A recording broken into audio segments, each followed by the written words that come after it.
Hi, everyone. I'm Michelle Alden. I'm the director of DVAP, and we're glad that you've joined us here today. And we're really glad that you're helping out with our South Dallas Clinic next week also. We really appreciate it. So DVAP, if you're not familiar with us, we are a joint project. Well, it stands for the Dallas Volunteer Attorney Program.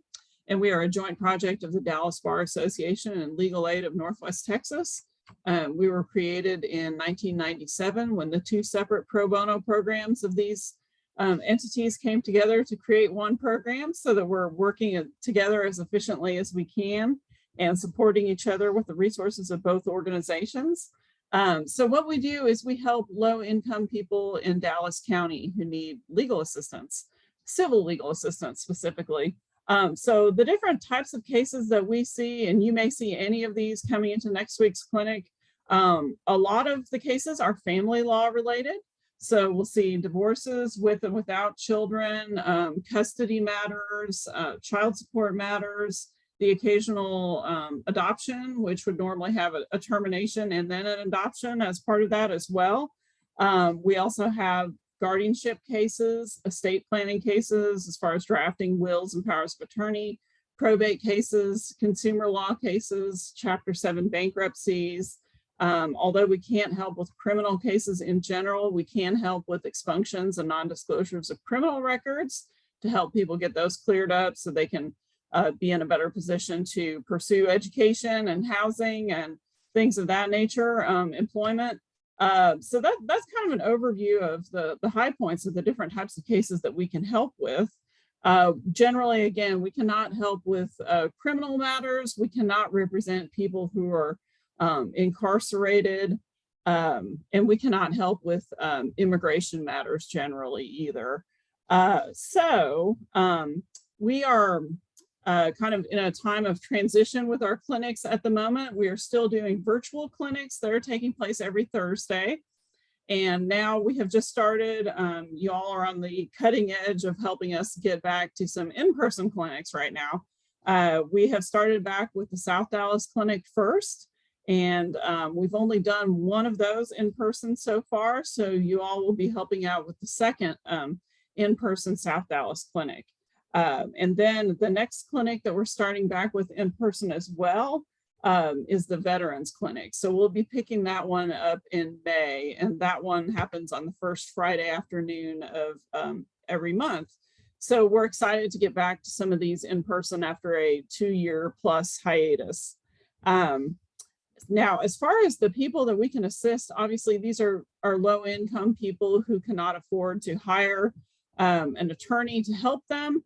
And we have specific guidelines that govern exactly who we can and cannot help.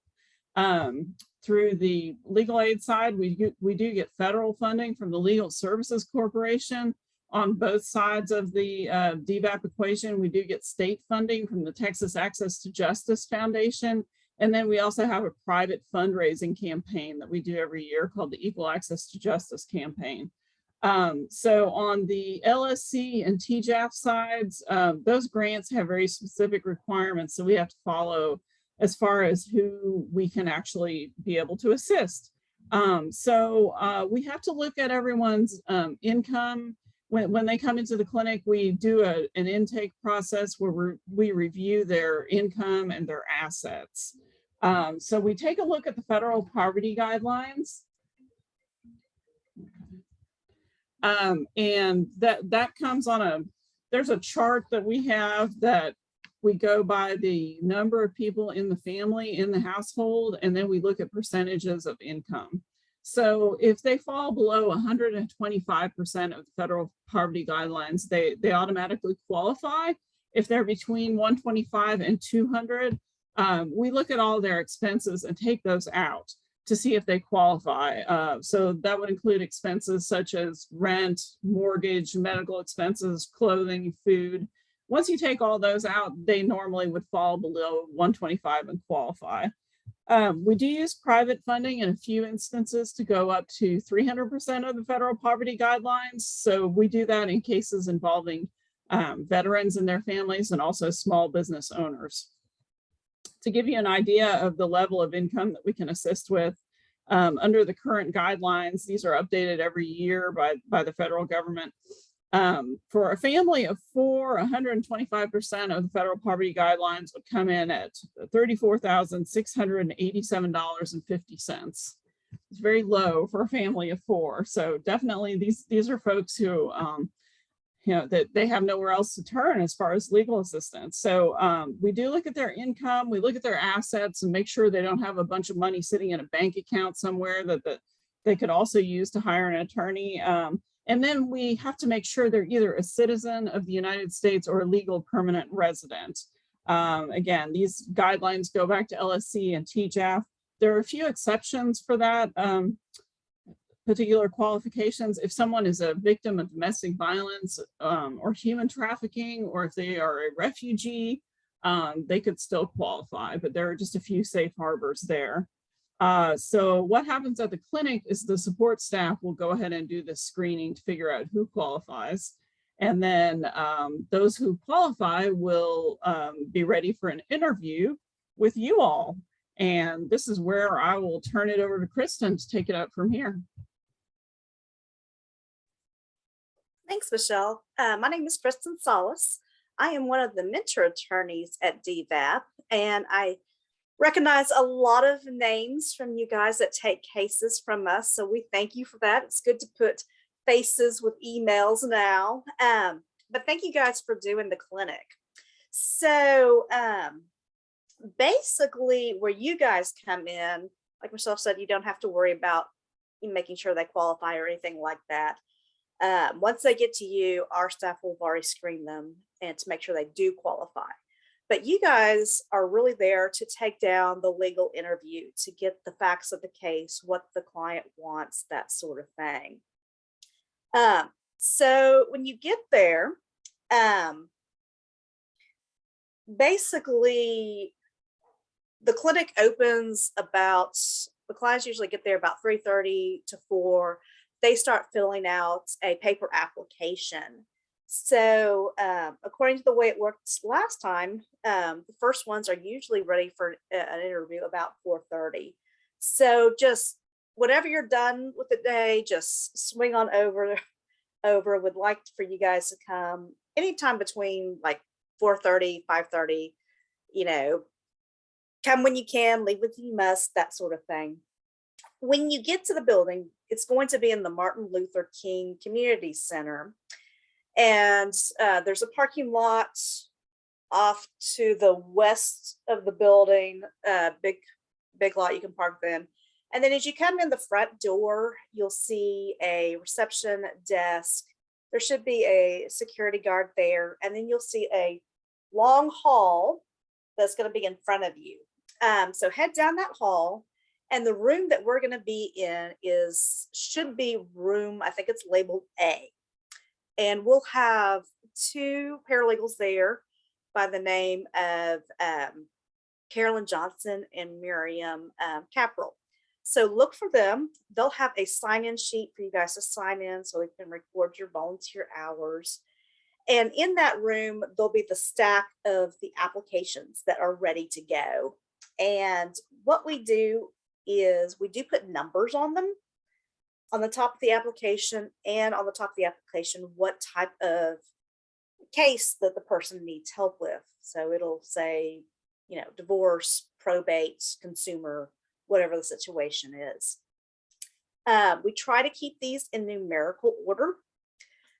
Pre-pandemic,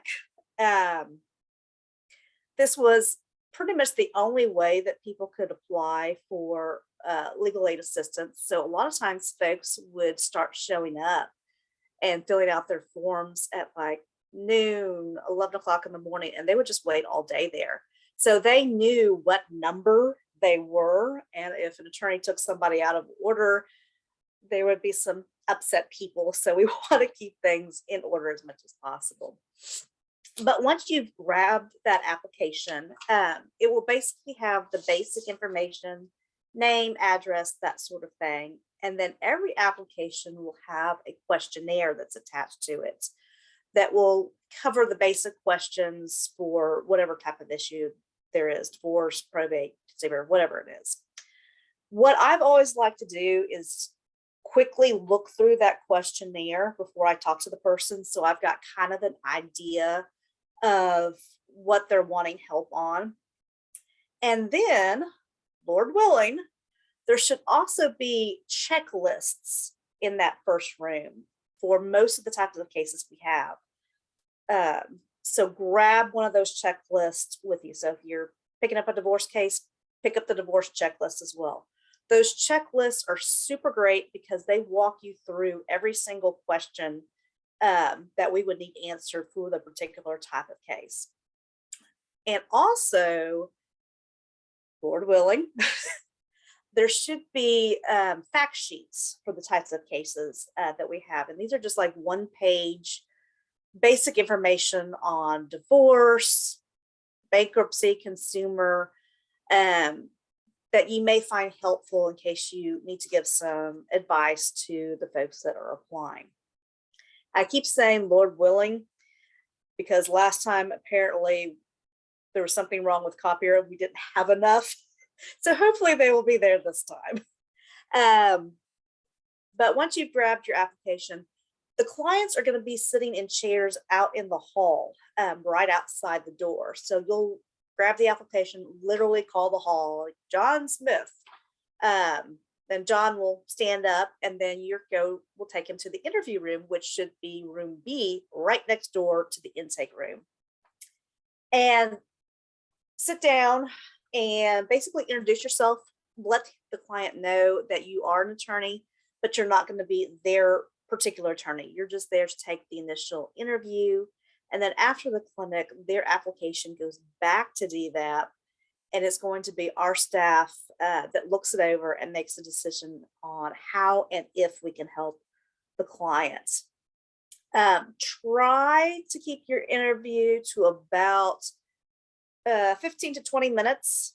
We are limiting the number of people that can apply to just 30 as we start getting this process going in. So there's going to be a lot of people that will wait, and keeping those interviews short will, help you run through several people and get out at a decent hour. Our goal is to have the clinic done within 2 hours. That's our goal. That can vary. When you sit down with the applicant, do go through those questionnaire, the questionnaire, make sure that all the questions have been answered, such as address of the opposing party, things like that, and go through the checklist, the particular type of case there is. But with everything, it's like journalism. You need to know the who, the why, the what, the where. What happened? Who are they trying to serve? Do they have an address for that person? If they don't have it with them, can they get it back home? When did the situation happen? If it was consumer and they bought a junk car, when did they buy it? Was it last month? Was it 2 years ago? Where did it happen? Did they buy it here in Dallas? Did they purchase it in Austin? Because that's going to determine where the cause of action is going to be. If you're talking to somebody and you find out that, their lawsuit can't be filed in Dallas, but needs to be filed in a different county, that is okay. In those situations, we can transfer their application to the legal aid office that covers whatever particular county it needs to be in. We need to know the specific relief that the person wants. So they may have a landlord-tenant case, and you sit down and kind of go through the questionnaire, and they tell you this horrible story about this horrible apartment that they've had all sorts of repair problems with, and the landlords have been terrible, and this, that, the other. And you think, okay, well, we really need to see that landlord to get those repairs done. But when you finally ask, what do you want? Well, I just want to break the lease. I don't want any money from them. I just want out of the lease.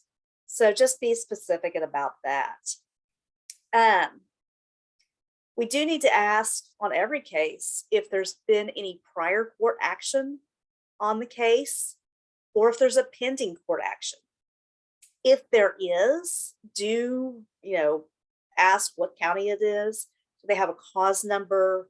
What's been going on in that particular case. A lot of people do bring their documents with them. We do not have a copier at the South Dallas Clinic. So if they bring documents, do not take their documents. Just let them know, just make a note in the application what the document is, and then our staff will get with them within the next week or so to get copies of those documents. We need the originals to definitely stay with the client. If you're dealing with a family law case, we do need to ask if there's been any type of family violence involved. And with these types of cases, a lot of times the client will say no, but in the questionnaire, there's a skeleton in the closet page that asks all sorts of domestic violence questions. Has your significant other ever hit you, slapped you, burned you, kicked you, choked you, this whole list of stuff.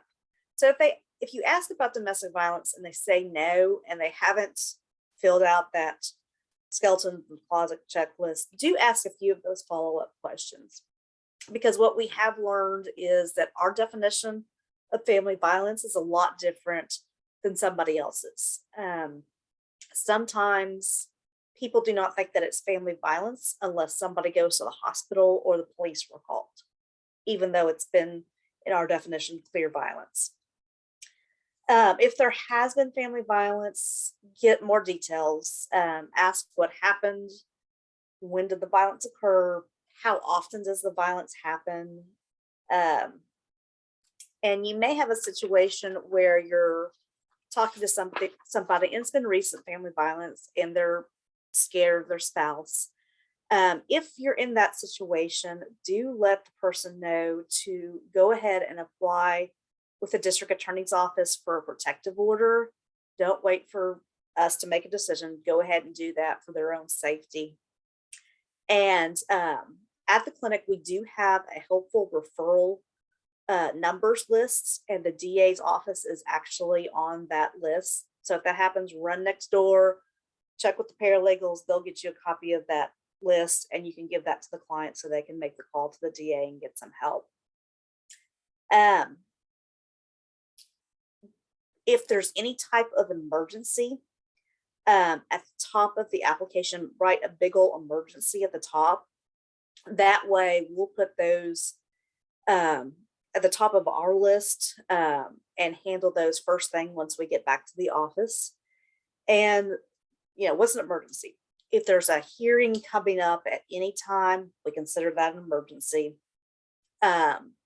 If there's a threat of eviction, whether they've got a notice to vacate or they've actually been sued in JP court for eviction, we consider that an emergency. If they've already been sued and an answer is due, we consider that an emergency. If it's a family law case and another party has actually taken the child away from the applicant and is hiding the child from the applicant, we consider that an emergency. And any other deadlines they may have, just put a big old emergency at the top and put what the deadline is. And as you wrap up your interview, the big question the applicants are going to have is, what am I going to hear back from DVAP? Just let them know that they'll hear back from us in about 2 to 3 weeks. Let them know one way or the other whether we can take their case or not. And tell them to be sure to check their emails, because that is the primary way we are communicating with the clients these days, is by email, and that's to get additional documents or information as need be. And then finally, some people do this while they're talking to the client. Some people wait till the end of the interview and they write down their attorney notes. In every application, in the very center, there's a attorney notes page that has a bunch of lines. This is basically where to write down their story. The whole thing, what happened, all the information. Our paralegals use that attorney notes list to basically let us know when we're staffing these cases what's going on in the case. So this is a super important piece to do. So, write down the attorney notes. And there's also a section that says attorney's advice to the applicant. You're not required to give any advice, but if you do, please write down what advice you told them. And then we'll know that. And then at the very first page at the very bottom, there's a little box that says interviewer. Just write your name down on that. So in case we can't read your handwriting, we know who to call. And then take the completed application. And if you made any notes on the checklist, you can do that as well. Attach the checklist to the questionnaire and then take it back to the first room, room A, where the paralegals are. And there'll be a stack of completed applications. You'll put your application face down, so we know it's done, and then pick up the next application from the stack and carry on. If you are talking to somebody and you happen to really like that client and want to actually take on that particular case, great. Let us know. And we'll just make a note on the application that it's something that you'd be willing to take. And basically what we do after clinic is enter all the applications in our system, run conflicts, and assuming we don't have a conflicts problem, then we can refer the case to you directly. What happens to these afterwards if nobody signed up to take them is they are staffed the very next week with the mentor attorneys, and our goal is to get them ready to advertise to our list of pro bono attorneys that take cases. And our referral paralegal, Whitney, sends out a list once a month, basically with a list of, okay, here's cases that need homes, if you will. And if attorneys are interested in taking them, they'll email Whitney back and say, I'll take divorce number 1567, whatever it is. And then we send the entire packet, the questionnaire, your attorney notes, the checklist, everything to that particular attorney so they can start working on the case. So that is clinic interviewing in a nutshell. Does anybody, one thing I do need to mention, the paralegals are a great source of information. So if you have any questions that come up during the intake, feel free to stop by and just ask them whatever. Also, our managing attorney, Holly, will also be there. So if you've got any questions, she's a great resource as well. So with that, does anybody have any questions now? So last time, I guess since there's only been one in person, did 30 people show up or was it lower? What did the numbers look like? It was lower. I'm not sure what the date was, but it was the night we had a pretty bad rainstorm. So we only had 16 that night. So a lot of it was bad weather, plus it's the first, just getting the word out to the neighborhood that we're back and y'all come and run it. Okay, so you would say we'd expect at least probably 15 on the very low end. Oh yeah, you'll probably get 20 at the low end is my guess. Okay. Pre-pandemic, we were capping it at 45, and at that clinic we would see all 45. Okay. But I think we're going to trickle in slowly. So okay, that's fine. Anybody else have questions? I do have a question, Kristen. Thank you so much. I'm wondering, so will there be clients that we see that we will not be able to help them, like if it's like a criminal matter, for example, or do people already, no, they've already been, pre-processed, right? So they would have already been pre-processed in that particular situation. Okay, so we are definitely going to be able to help them in some way. Ideally. Right. So yeah, if they come in with a criminal issue, our paralegals, when they're talking to them about their income and expenses, they'll just say, I'm sorry, we can't help you. And then they actually give them a referral list so they can, get help somewhere else. So. Okay. Great. Good question. Anybody else have questions? Hi, yes, I have a question. Thank you for talking to us. I wanted to ask if we want to refer a client over to the program, what's the best contact information we could give them? The best thing to do is one of two things. You can give them the main office number to legal aid, which is 214-748-1234. And it's an automated service, and it will tell them how to make an application by phone. We have a legal aid hotline, and I cannot remember the direct number off the top of my head, but that automated service will get it there. Or they can also go to our website, which is DallasVolunteerAttorneyProgram.org, which will give them the times for the South Dallas Clinic. And also, if they wanted to apply at the virtual clinic, there's a link to do that as well. Okay. So lots of ways to apply. Yeah, I just put that link to the website, the Get Help portion of the website, into the chat. So that has the information about the virtual clinic, you know, and that has a link to that virtual clinic application there as well. So as yeah, I usually tell them, as long as they're in Dallas County, this is a good way to get started. But if they're in another adjacent county like Tarrant or somewhere else that DVAP doesn't cover, that legal aid line is a good one. Oh, by the way, that number is 888-527-5277. Again, 888-529-5277. So that covers all the surrounding counties that we don't. Okay, thank you. Thank you, Saja, for putting that number in the chat. Right at the same time as Marcella.